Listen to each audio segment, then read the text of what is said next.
اور جس قوم کے پاس 6 لاکھ ایکڑ زمین ہو اس قوم کے لوگ جھگی جھوپڑیوں میں رہتے ہیں. جس قوم کے پاس 6 لاکھ ایکڑ زمین ہو اس قوم کے غریب حیدرآباد کے فلائی اوور کے نیچے لال بتی پر بھیک مانگتی ہوئی نظر آئے تو اس کا مطلب ہے کہ ہماری پراپرٹی پہ چوری نہیں بلکہ ڈاکہ ڈالا جا رہا ہے. مسلمان 5 سال میں ترقی کر سکتے ہیں انشاءاللہ اگر مسلمانوں کا حق ان کو واپس کر دیا جائے. اور ظاہر ہے کہ جب مسلمان خوشحال بنے گا تو وہ دیش کے وکاس میں، دیش کی ترقی میں اپنا رول نبھائے گا، دیش کی غریبی کو مٹائے گا. وفد کی تحریک یہ سمویدھانک تحریک ہے، یہ سمویدھانک آندولن ہے. ہم اپنا حق پانا چاہتے ہیں. ہم کسی سرکار کو چیلنج نہیں کرتے، ہم کسی پولیٹیکل پارٹیوں سے جھگڑا نہیں کرتے. اور ہندو بھائیوں سے تو سوال ہی نہیں اٹھتا، وہ تو ہمارے بڑے بھائی ہیں. کل بھی ہم ان کے گلے میں مل کر چلتے تھے، آج بھی چلتے رہیں گے. لیکن سوال یہ اٹھتا ہے کہ پیچھے کے دروازے سے پارلیمنٹ میں آپ قانون پاس کر لیں گے اور ہم سوتے رہ جائیں گے، ہم خاموش رہ جائیں گے؟ نہیں. آدرنیے ہمارے گرہ منتری جی جناب امیت شاہ صاحب پارلیمنٹ میں فرماتے ہیں کہ قانون بن گیا ہے، اسے ماننا ہی پڑے گا، قانون بدلا نہیں جا سکتا. اگر آپ نے ہمارے خلاف پارلیمنٹ میں قانون بنایا اور آپ کہتے بدلا نہیں جائے گا تو مہاشے کسانوں والا قانون کیا آپ نے شری لنکا میں بنایا تھا؟ نعرہ تکبیر، نعرہ تکبیر. اگر ہمارے کسان بھائیوں کا ادھیکار دیا جا سکتا ہے اور وہ کالا قانون واپس لیا جا سکتا ہے تو ہم بھی آپ سے کہتے ہیں کہ ہمارے اکابرین کی قیادت میں شانتی پورن اور پرامن طریقے سے اس وقت تک تحریک چلتی رہے گی جب تک اس قانون کو باطل قرار نہیں دیا جاتا ہے. نعرہ تکبیر، نعرہ تکبیر. آپ سب ساتھ میں ہیں. آخری لڑائی تک انشاءاللہ ہمارے صدر محترم اسٹیج پر ہیں. آپ کھڑے ہو کر اپنی تائید کا اعلان کیجئے کہ آپ لڑائی اس وقت تک جاری رکھیں گے. تکبیر، نعرہ تکبیر. آپ ہمارے جزاک اللہ، جزاک اللہ. اللہ آپ سب کو خوش رکھے. بڑے زندہ قوم ہیں آپ. ہمارے صدر باوقار محترم دامت برکاتہم کی خدمت میں میں عرض کرنا چاہتا ہوں حضرت جمہوری انداز میں پرامن طریقے سے آپ جہاں تک کہیں گے یہ قوم ایکتا اور اکھنڈتا کے لیے، شانتی کے لیے، سنویدھان کی رکھا کے لیے، دیش کی حفاظت کے لیے اور وقت کے تحفظ کے لیے ہماری قوم اپنی تحریک کو جاری رکھے گی انشاءاللہ. اللہ خوش رکھے، سلامت رکھے. اپنی دعاؤں میں یاد رکھیے گا. آخر دعوانا الحمدللہ رب العالمین والسلام علیکم ورحمۃ اللہ وبرکاتہ. جزاک اللہ خیرا. وہ سنگ گرا جو حائل ہے رستے سے ہٹا کر دم لیں گے، ہمراہ حق کے رہرو ہیں منزل پہ جا کر دم لیں گے انشاءاللہ. بہت بہت شکریہ، جزاک اللہ. بہت لمبا سفر طے کر کے حضرت مولانا ابو طالب الرحمانی صاحب ہماری دعوت پر تشریف لائے. اللہ تعالیٰ آپ کے آنے کو بےحد قبول فرمائے. اب میں انتہائی ادب و احترام کے ساتھ گزارش کرتا ہوں وفد ترمیم بل تلنگانہ کے کنوینر حضرت مولانا مفتی عمر عابدین صاحب قاسمی مدنی، جنرل سیکریٹری آل انڈیا ملی کونسل تلنگانہ سے، جو حضرت ہمارے صدر محترم حضرت مولانا خالد سیف اللہ رحمانی صاحب کے صاحبزادے بھی ہیں اور اس پورے موومنٹ کے، اس مہم کے ہمارے اسٹیٹ کے کنوینر ہیں. میں ان سے گزارش کرتا ہوں کہ اس موقع پر اپنا خطاب سے ہم سب کو مستفید فرمائیں.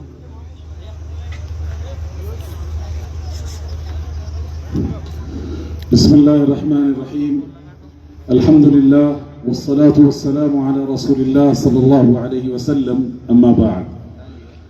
شہنشی پر تشریف فرما نہایت قابل احترام علماء، دانشوران اور قائدین اور ظہیر آباد کی سرزمین کے بلند حوصلہ نوجوانوں اور بزرگوں، میں اس بات سے بخوبی واقف ہوں کہ آج کے اس اجلاس کی یہ تیسری قسط ہے جو یہاں منعقد ہو رہی ہے.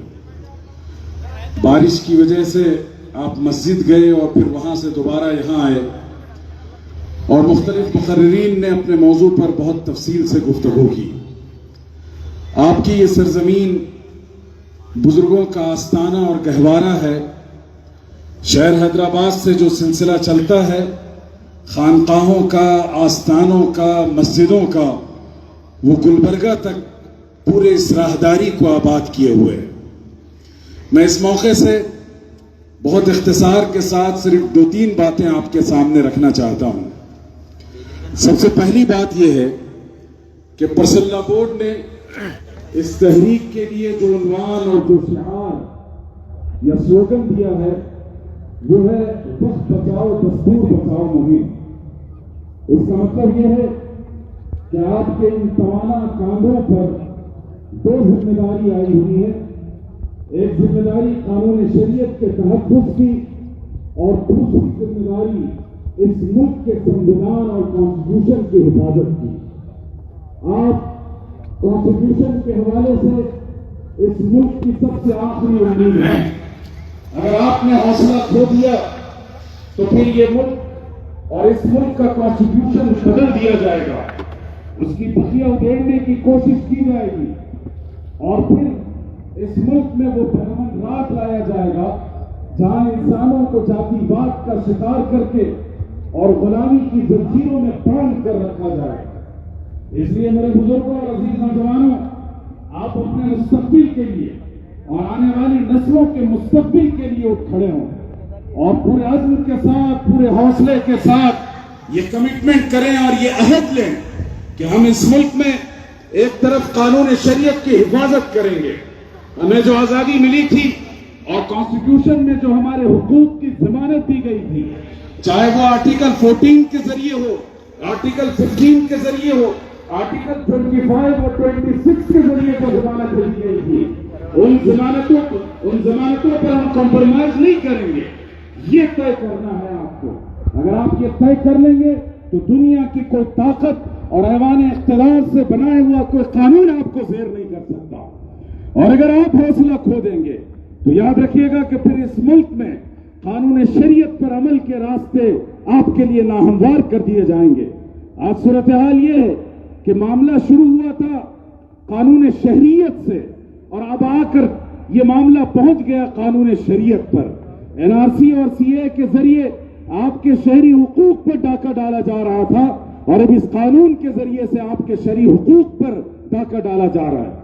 ایسی صورتحال میں آپ کو ایک باشعور، بلند حوصلہ، باہمت قوم کا ثبوت پیش کرنا ہے. دوسری بات، آل انڈیا مسلم پرسنل لا بورڈ مسلمانوں کے اتحاد کا عنوان ہے. آپ اپنے شہنشین پر دیکھ لیں کہ ہر مسلک و مشرب کی نمائندگی ہے. برادران وطن آپ کے اسٹیج پر آ کر آپ کے حوالے سے مثبت بیانات دے رہے ہیں. اس کا یہ پیغام ہے کہ یہ امت متحد ہے. اسے مسلک کے نام پر، مشرب کے نام پر لڑایا نہیں جا سکتا اور ان کی صفوں میں دراڑ پیدا نہیں کیا جا سکتا. اور دوسری اہم بات یہ ہے، اس بات کو سمجھ لیجئے کہ ہم اس ملک کے ہندوؤں کے خلاف نہیں ہیں. خان وقت کی یہ جنگ کسی مسلم اور غیر مسلم کی جنگ نہیں ہے، بلکہ اس ملک کے سنویدھان کی جنگ ہے، کانسٹیٹیوشن کی جنگ ہے، مائنارٹیز کی جنگ ہے، اس ملک میں رہنے والی اقلیتوں کی جنگ ہے. آپ جائیے بہار میں، گیا میں ہمارے بدھسٹ بھائیوں کا سب سے مقدس مقام ہے. وہ کئی ماہ سے احتجاج پر بیٹھے ہوئے ہیں اپنے حقوق کے لیے. دوسری طرف جو ہمارے کرسچن بھائی ہیں وہ اس بات کو لے کر بڑے کنسرن ہیں کہ اگلا نشانہ ان پر اب سادہ جانے والا ہے. اس سے آپ اندازہ لگا سکتے ہیں کہ کس طریقے سے اس ملک کی فاش طاقتیں یہاں کے شہریوں کے حقوق سے کھلواڑ کر رہی ہے اور ان کے حقوق پر ڈاکہ ڈالنے کی کوشش کر رہی ہے. اسی طریقے سے جو ہمارے دلت بھائی ہیں وہ بھی اس بات سے آگاہ ہیں کہ اگلا اس کے بعد ان پر بھی نشانہ سادھا جائے گا. تو گویا یہ جنگ مسلمان ورسز نان مسلم کی جنگ نہیں ہے، بلکہ یہ اس ملک کی یونٹی ان ڈائیورسٹی کی جنگ ہے. یہ جنگ اس بات کی ہے کہ پریمبل آف انڈین کانسٹیٹیوشن نے سب سے پہلا جملہ جو کہا تھا، جہاں سے ہمارے کانسٹیٹیوشن کا آغاز ہوتا ہے کہ وی دا پیپل آف انڈیا، کہ ہم جو ہندوستانی شہری ہیں، ہندوستان کے باشندے ہیں، اس وی کو یہ ملک کی حکومت یہ چاہتی ہے کہ می سے بدل دے. اور وہ جو چاہیں فیصلہ کریں, وہ جس کے حقوق کو پر چھیننا چاہیں اسے چھین لے. اس کوشش کو ہم کامیاب نہیں ہونے دیں گے.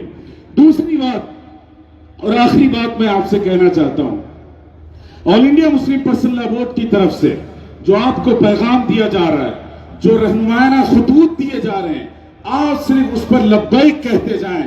بورڈ آپ کی جنگ لڑ رہا ہے, بورڈ آپ کی شریعت کے تحفظ کی جنگ لڑ رہا ہے, بورڈ اس ملک میں کانسٹیٹیوشن کی حفاظت کی جنگ لڑ رہا ہے.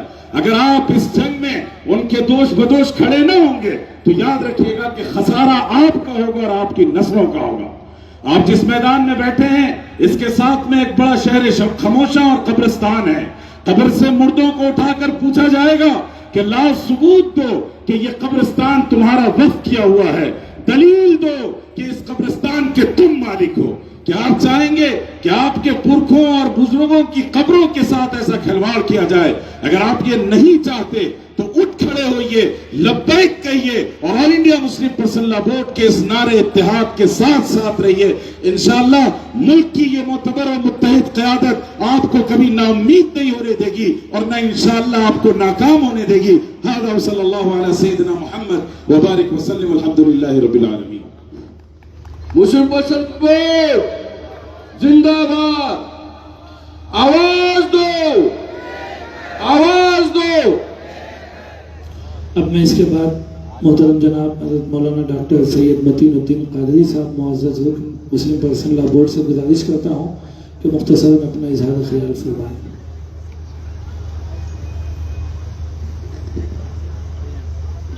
السلام علیکم ورحمۃ اللہ وبرکاتہ. اعوذ باللہ من الشیطان الرجیم.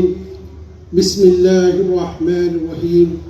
الحمدللہ رب العالمین والصلاة والسلام علی رسولہ النبی الکریم وعلی آلہ واصحابہ اجمعین. جو اصحاب جا رہے ہیں میں ان سے خواہش کروں گا, گزارش کروں گا بیٹھ جائے ہو, اس لیے کہ صدر محترم کے صدارتی ارشادات کو بھی آپ کو سننا ہے. تشریف رکھیں. عزیزان گرامی, وقت بہت ہو چکا ہے. میں زیادہ دیر آپ کے اور صدر محترم کے درمیان حائل رہنا نہیں چاہتا, لیکن کچھ باتیں ہیں جو میں آپ کے سامنے رکھنا چاہتا ہوں مختصر سے وقت میں. وہ باتیں یہ ہیں کہ میں چاہتا تھا کہ اس وقت آرٹیکل 14 14 اور آرٹیکل 15 15 اور آرٹیکل 25 26 29 اور 30 میں کیا لکھا ہے آپ کو بتاؤں. انشاءاللہ کسی اور موقع پہ تفصیل سے بتاؤں گا, کیونکہ قانون کا بھی طالب علم رہ چکا ہوں. تو اس قانون نے کیا رائٹس یہاں کے سٹیزن کو دیے ہیں, اور یہ جو قانون بنایا گیا ہے وقت کا, یہ اس رائٹ کو کلعدم قرار دیتا ہے, معطل کر دیتا ہے. یہ قانون بنانے والے کے بعد اگر خدا نخواستہ سپریم کورٹ میں اس قانون کو منظوری مل جاتی ہے تو پھر ہندوستان میں بنیادی جو حقوق دیے گئے جس کو فنڈامنٹل رائٹس کہا جاتا ہے وہ ختم کر دیے جا رہے ہیں. یہ مطلب نکل لگا. ہم کو امید ہے کہ سپریم کورٹ اس بارے میں قانون کے نقطہ نظر سے فیصلہ کرے گا اور فیصلہ ہمارے حق میں آئے گا. دوسری بات یہ کہ یہ شرعی طور پر ہماری شریعت میں مداخلت ہے, اور بات کہی جا رہی ہے کہ یہ ایسنشیل نہیں ہے اسلام میں. بحث کرتے ہیں سالیسیٹر جنرل سپریم کورٹ میں جا کے, ہم ان سے پوچھتے ہیں آرٹیکل 29 اور 30 میں کیا لکھا گیا ہے. آرٹیکل 29 اور 30 پڑھ کے دیکھیں. مائنورٹیز کے سارے چیزوں کو محفوظ کیا گیا, نہ صرف مائنورٹیز بلکہ کہا گیا مائکروسکوپ مائنورٹی, یعنی بالکل کم لوگ ہوں, تھوڑے سے ہوں جن کی تعداد زبان کی بنیاد پر اقلیت میں ہے, تو ان کے کسٹم کو, ان کے ٹریڈیشن کو پروٹیکشن ہمارا قانون دیتا ہے. یعنی رسم و رواج کو, ان کے طور طریقوں کی حفاظت قانون کرتا ہے.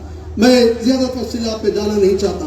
مجھے اندازہ ہے کہ بارش کے باوجود جو نوجوان بیٹھے, میں خوش ہوں.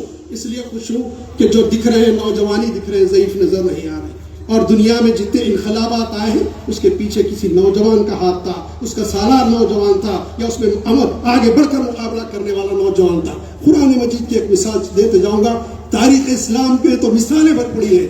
جب حضرت طالوت کا لشکر جالوت کے لشکر سے ٹکرایا تو ایک ہی نوجوان تھے جنہوں نے کہا مجھے آگے کی صف میں رکھیے, میں جالوت کو مار سکتا ہوں. ان کو آگے بڑھایا گیا. وہ کون تھے؟ داؤد علیہ السلام کو, جس کو بعد میں اللہ نے نبوت اور رسالت سے سرفراز فرمایا. 3 مار پتھر کے مارے وہ ڈھیر ہو گیا. سارا لشکر جو بھاگنے پہ آمدہ ہوا اور اللہ نے طالوت کو فتح دی داؤد علیہ السلام کے ذریعے. عزیزان گرامی, واقعات بہت ہیں. میرے قابل فخر دوست, قابل فخر رفیق, میرے ہمسفر مولانا ابو طالب رحمانی صاحب, سکھ سکے کے ایک رخ آپ کو بتا رہے تھے. اب بہت سارے باتیں کہہ رہے ہیں صاحب یہ بتی گل سے کیا ہوگا, کل ایک چین بنائی جا رہی ہے, ہیومن چین جس کو ہم کہہ رہے ہیں, انسانی زنجیر جس کو کہا جاتا ہے. صدر محترم نے حکم دیا کہ 2 سے 2:30 بجے تک وہ بنائی جائے. آپ پورا من طور پہ بنائیں, اپنے حلقوں میں اپنے محلوں میں کھڑے ہو جائیں, ہم بنا رہے ہیں. اس سے کیا ہوگا؟ یہ تدریجاً ہماری تحریک ہے جو چل رہی ہے, تدریجاً چل رہی ہے تحریک. یہ بات یاد رکھ لیجیے. جہاں تک صدر محترم کی بات ہے, میں ایک بات عرض کروں گا.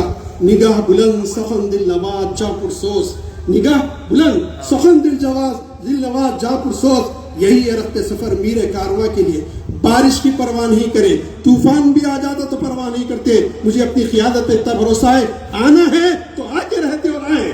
یہ ہمت, یہ حوصلہ اس بزرگی میں ان ہمارے بزرگ کو حاصل ہے جو امیر ہیں, ہمارے امیر کارواں ہیں, جو اس مسلم پرسنل بورڈ کی قیادت کر رہے ہیں. عزیزان گرامی, دوسری بات یہ میں جو آپ سے کہنا چاہ رہا ہوں, سکے کے خط تو انہوں نے پیش کیا, دوسرا رخ یہ ہے. لوگ ہم سے پوچھتے ہیں کہ کیا کرنے والے ہیں, کیا کریں گے؟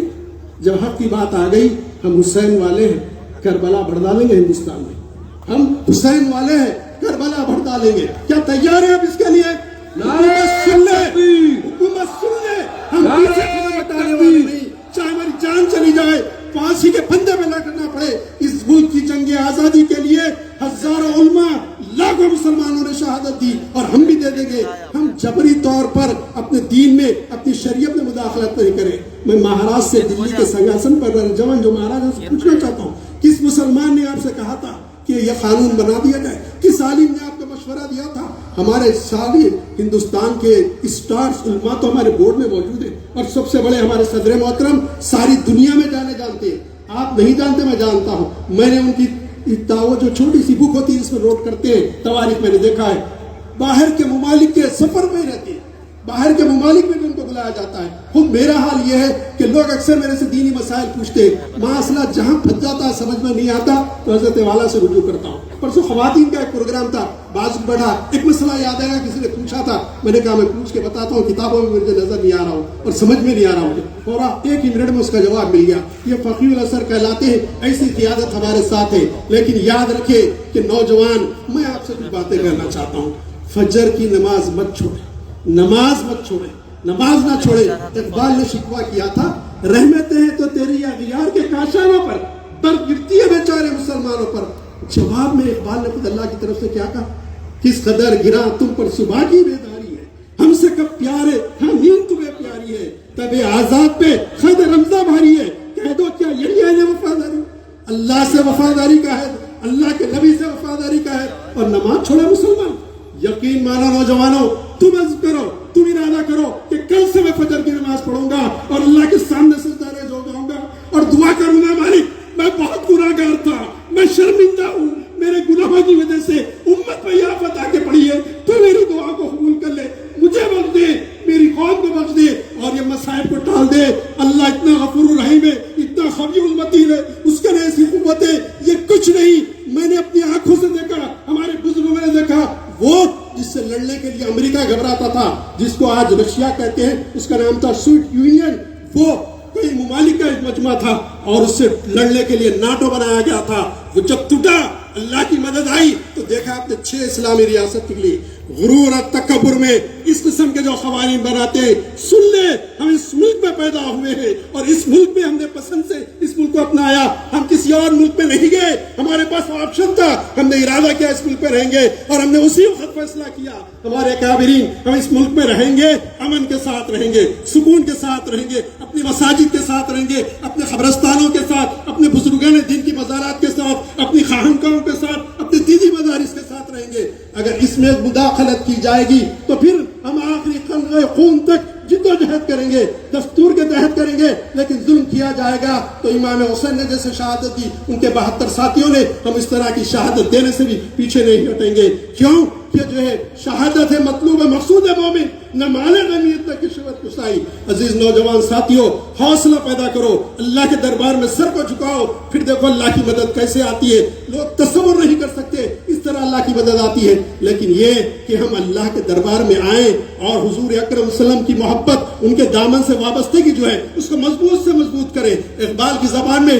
قوت عشق سے ہر پست والا کر دے، دہر میں اس میں محمد سے اجالا کر دے، یہ کیفیت پیدا کرے۔ میں بہت ساری باتیں کہی، یقیناً 232 ایم پیز میں سے 231 جو ایم پی ہیں میں ان کو سلام کہتا ہوں، جو غیر مسلم بھائی ہیں ہم ان کے مشکور ہیں، آپ کے احسان مند ہیں، لیکن آپ نے دیکھا کہ ایسے موقع پر ایک حیدرآباد کا ایم پی کھڑا ہو جاتا ہے، پھاڑ کے ان کے منہ پہ پھینک ڈالتا ہے، آپ دیکھتے ہیں کیسا عزم حوصلہ ہے، اکیلے جب ٹھہرتے ہیں جی ایس آر کے نعرے لگاتے ہیں، کیوں اتنی گھبراہٹ، ایک سے اتنی گھبراہٹ؟ اگر ایسے 100 پیدا ہو جائیں، کسی کی ماں نہیں چلی کہ قانون میں تبدیلی لائے، لیکن آپ کو عزم کرنا پڑے گا، اتحاد کو پیدا کرنا پڑے گا۔ اور آج آپ نے دیکھا کہ مسلمانوں کا کیسا اتحاد ہے، یہ متحدہ پلیٹ فارم حضرت مولانا خالد سیف اللہ رحمانی صاحب مد ذل العالی کی قیادت میں دوا ہے، جہاں شیعہ بھائی بھی ہیں، مہدی بھائی بھی ہیں، اور ہمارے سنیوں کے سارے مسالک کے لوگ جمع ہیں، ہر کوئی اس میں ہے، ہر مکتب فکر کا ہے، یہ اتحاد ہوگا اور اللہ کی مدد، ایمان پہ استقامت ہوگا،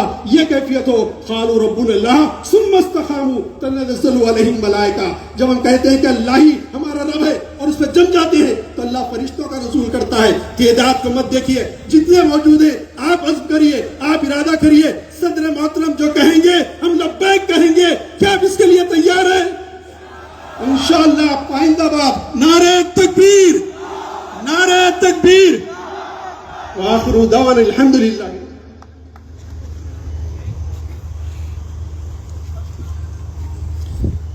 اس کے بعد میں گزارش کرتا ہوں کہ ہمارے اس ظہیر آباد کے وقف بچاؤ دستور بچاؤ مہم کے خازن جو ہے وہ ابھی جو ہمارے اس اجلاس میں جو حادثہ پیش آیا ہے اس کے بارے میں مختصراً جو ہے آپ کے سامنے بات رکھیں گے۔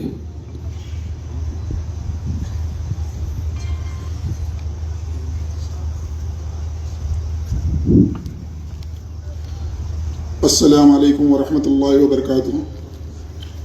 میں اس وقت میں صرف 2 منٹ آپ کے سامنے حائل رہوں گا، کیونکہ جو موسم کی تبدیلی کے بعد جو حادثہ ہمارے درمیان میں پیش آیا، ہمارے ہاسپٹل سنروئی کی جانب سے ڈاکٹر نصیر احمد نے تمام پیشنٹوں کا جتنوں کو مار لگا تھا 6-7 لوگوں کو بالکل فری ان کا علاج کر رہے ہیں، میں ان کا شکریہ ادا کرتا ہوں۔ اور پہلے بھی مشورے میں میرے کو تمام ان لوگوں کا شکریہ ادا کرنے کے لیے طے کیا گیا تھا، لیکن حالات اور وقت نہ ہونے کی وجہ سے بالکل مختصر انداز میں یہ بتانا چاہتا ہوں، جہاں ہمیں شکریہ ادا کرنے کے لیے کہا گیا ہے وہاں سب سے پہلے ہم ان 232 ایم پی کا شکریہ ادا کرتے ہوئے ہمارے ظہیر آباد میں اس پروگرام کے لیے جو حضرات تعاون کیے ہیں میں ان کا بھی شکریہ ادا کرتا ہوں۔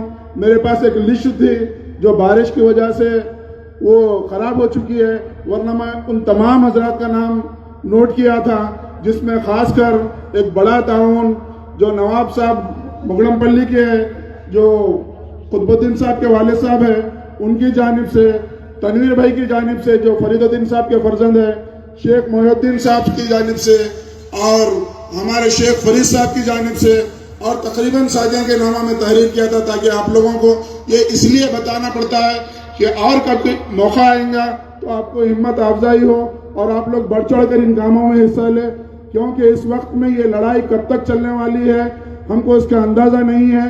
ہر وقت ہم کو تیار رہنا ہے، کیونکہ قوم کے پاس کوئی سرمایہ نہیں ہے۔ آپ لوگ صاحب مال و وراثت رکھنے والے تعاون کریں گے تو ایسے پروگرامز ہوں گے۔ آج اتنا موسم کے بگڑنے کے بعد اور حالات کے کشیدہ ہونے کے بعد آپ لوگ جو بیٹھے ہیں میں آپ لوگ کو سلوٹ کرتا ہوں، کیونکہ ایسا محسوس ہو رہا تھا کہ آپ میں سے کوئی یہاں پر موجود نہیں رہ گیا، کیونکہ میں تقریباً 2 گھنٹے سے ہاسپٹل میں تھا ان لوگوں کے ساتھ، اور میں یہ محسوس کر رہا تھا کہ سب کے سب کدھر کے ادھر چلے گئے ہوں گے، لیکن اللہ کا بڑا فضل و کرم ہے، ہم اپنی قیادت پر فخر کرتے ہیں۔ ان کے بلانے پر آپ لوگ جو جم کر بیٹھے ہیں، میں پھر بار آپ لوگوں کے سامنے یہی کہنا چاہتا ہوں کہ جب بھی ہماری قیادت ہم کو پکارے گی ہم لبیک کہہ کے حاضر ہو جائیں گے، چاہے وہ کسی بھی وجہ سے ہو۔ آج یہ مختصر سا احتجاج ہے، کل کے دن ہم کو ٹرین روکنے کو کہا جائے گا یا جیل بھرنے کو کہا جائے گا، یا کسی بھی وجہ سے ہم کو ہماری قیادت پکارے گی، ہم بالکل تیار رہیں گے۔ اور ایک بات مختصر یہ ہے کہ جس وقت مشورہ آیا تھا ساتھیوں کا کہ موسم نامناسب ہے، کس کو آگے پیچھے کر لیا جائے، ملتوی کیا جائے گا، ہم نے اس مشورے کے اندر مفتی صاحب نے کہا تھا کہ ہم اپنے بڑوں سے پوچھ کر اس کو ملتوی کرنے کے بارے میں سوچیں گے۔ حضرت کا خود فون آیا کہ ہم پروگرام کو ملتوی نہیں کریں گے، حالت جیسے بھی رہیں گے ہم پروگرام کریں گے۔ حضرت کے حکم پر یہ پروگرام کو رکھا گیا ہے۔ اگر ہمارے بڑے ہم کو رات میں 1 بجے اٹھا کر بھی کہتے ہیں کوئی جو کام کرنا ہے ہم ضرور کریں گے انشاءاللہ، یہ کہہ کر اپنی بات کو مکمل کرتا ہوں۔ محکمہ پولیس کا بھی شکریہ ادا کرتا ہوں، محکمہ بلدیہ کا بھی شکریہ ادا کرتا ہوں، اور جن حضرات کا میں نام نہیں لے سکا وہ میرے پاس عظمت بھائی سوڑ والے عظمت بھائی کا بھی شکریہ ادا کرتا ہوں۔ باہر کے جس کسی کا نام نہیں لے رہا ہوں، وہ میرے پاس جو چٹھی میں تحریر کیا ہوا تھا وہ چلے گئی ہے پانی کی وجہ سے۔ آپ لوگ بھرپور تعاون کرنے کی وجہ سے یہ پروگرام ہوا ہے۔ آئندہ بھی جب کبھی ضرورت پڑے گی آپ سے یہی امید میں کرتا ہوں، اتنی بات کہہ کر میں آپ کو مکمل کرتا ہوں۔ ایک ضروری اعلان یہ ہے کہ یہاں پر ہمارے پروگرام میں حیدرآباد سے 4 ٹی وی کے ایک رپورٹر جناب اکمل صاحب یہاں تشریف لائے تھے، سنگا ریڈی سے تشریف لائے تھے، اور ابھی جو حادثہ ہوا اس میں تھوڑے سے زخمی ہوئے۔ ان کا بہت قیمتی اور اہم بیگ جو ہے یہاں چھوٹ گیا ہے، وہ اس وقت میں ہسپتال میں ہے، بیگ چھوٹا ہوا ہے۔ اگر کسی ساتھی کو مل جائے تو بتائے گا، مل گیا، ٹھیک ہے، مل جائے، ابھی مل آئے گا تو کوئی بات۔ اب میں گزارش کرتا ہوں محترم جناب کوثر محی الدین صاحب، معزز رکن اسمبلی تلنگانہ حلقہ کاروان اور مجلس اتحاد المسلمین حلقہ سنگاریڈی کے انچارج ہیں، ان سے گزارش کرتا ہوں کہ اس موقع پر مختصراً اپنا اظہار خیال فرمائیں۔